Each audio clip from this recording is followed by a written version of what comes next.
बहुत समय पहले की बात है। किसी गांव में एक गरीब ब्राह्मण रहता था। एक दिन उस ब्राह्मण के घर कुछ अतिथि आए। ब्राह्मण की स्थिति इतनी खराब थी कि उन अतिथियों को खिलाने के लिए घर में अनाज तक नहीं था। इस स्थिति को लेकर ही ब्राह्मण और उसकी पत्नी के बीच थोड़ी कहासुनी होने लगती है।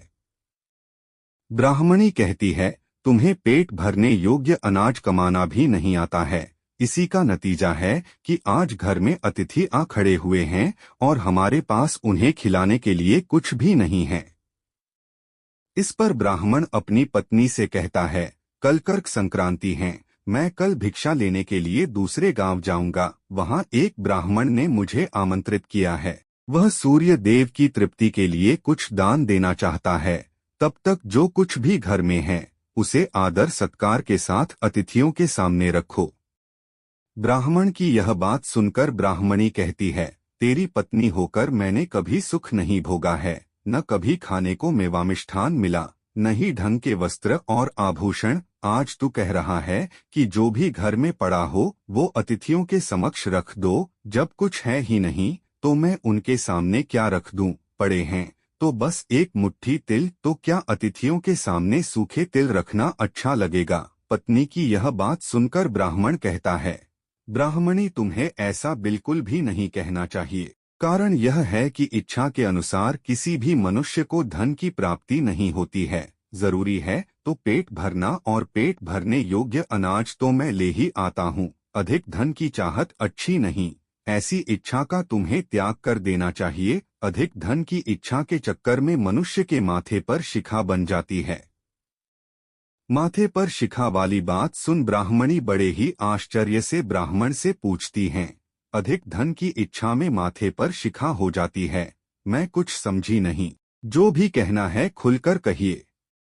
ब्राह्मणी के इस सवाल का जवाब देने के लिए ब्राह्मण अपनी पत्नी को शिकारी और गीदड़ की एक कहानी सुनाता है। ब्राह्मण कथा की शुरुआत करता है। एक दिन एक शिकारी जंगल में शिकार की खोज कर रहा था। जंगल में कुछ दूर आगे बढ़ने के बाद शिकारी को एक काले रंग का पहाड़ जैसा विशाल सूअर दिखाई देता है। सूअर को देखते ही शिकारी अपना धनुष उठा लेता है और कमान खींचते हुए सूअर पर निशाना लगा देता है। कमान से निकला हुआ तीर तीव्र गति से सूअर को घायल कर देता है। घायल होने पर सूअर चिंघाड़ता हुआ शिकारी पर पलटवार कर देता है। सूअर के तीखे दांतों से शिकारी का पेट फट जाता है। इस तरह शिकार और शिकारी दोनों का ही अंत हो जाता है।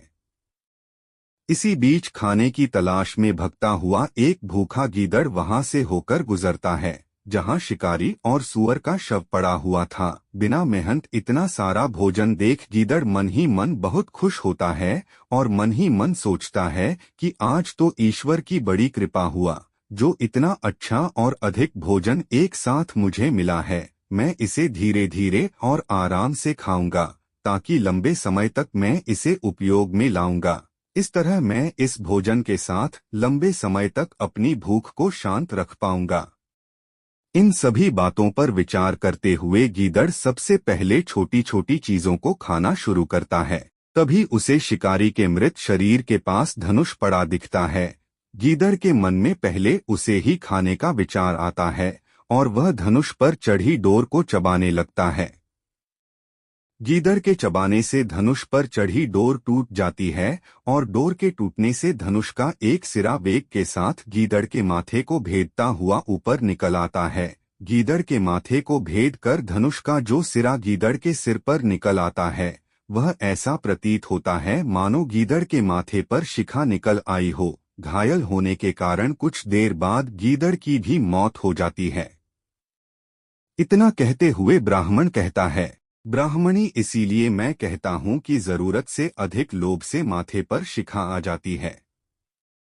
यह कथा सुनने के बाद ब्राह्मणी कहती है, ठीक है, अगर ऐसी ही बात है तो घर में जो मुट्ठी भर तिल पड़े हैं उन्हीं को मैं अतिथियों को खिला देती हूँ। ब्राह्मणी की यह बात सुनकर ब्राह्मण संतुष्ट होता है और भिक्षा मांगने के लिए घर से बाहर निकल जाता है। वहीं ब्राह्मणी भी घर में पड़े तिल को धूप में सुखाने के लिए फैला देती है। तभी कहीं से एक कुत्ता आ जाता है और उन साफ तिलों पर पेशाब कर देता है। जिससे सभी तिल खराब हो जाते हैं। तिल के खराब हो जाने पर ब्राह्मणी काफी परेशान हो जाती है और सोचती है यही तो तिल थे जिन्हें पकाकर मैं अतिथियों को खिला सकती थी, अब मैं क्या करूं? काफी देर सोचने के बाद ब्राह्मणी को एक तरीका सूझा। उसने सोचा कि अगर वह गंदे तिलों के बदले साफ तिल देने की बात कहेगी तो कोई भी आसानी से मान जाएगा, साथ ही किसी को भी इन तिलों के खराब होने की बात पता नहीं चलेगी। इस विचार के साथ वह उन तिलों को लेकर घर घर घूमने लगी। ब्राह्मणी की यह बात सुनकर एक महिला वह तिल लेने के लिए तैयार हो गई, लेकिन उस महिला का पुत्र अर्थशास्त्र पढ़ा हुआ था। उसने अपनी माँ से कहा कि इन तिलों में जरूर कोई न कोई खोट होगी, वरना कौन साफ सुथरे तिलों को गंदे तिलों के बदले देने के लिए तैयार होगा। पुत्र की यह बात सुनकर महिला ने ब्राह्मणी के तिलों को लेने से मना कर दिया। कहानी से सीख: हमारे पास जो भी होता है हमें उसी में सुखी रहना चाहिए। किसी के पास ज्यादा चीज देखकर दुखी नहीं होना चाहिए।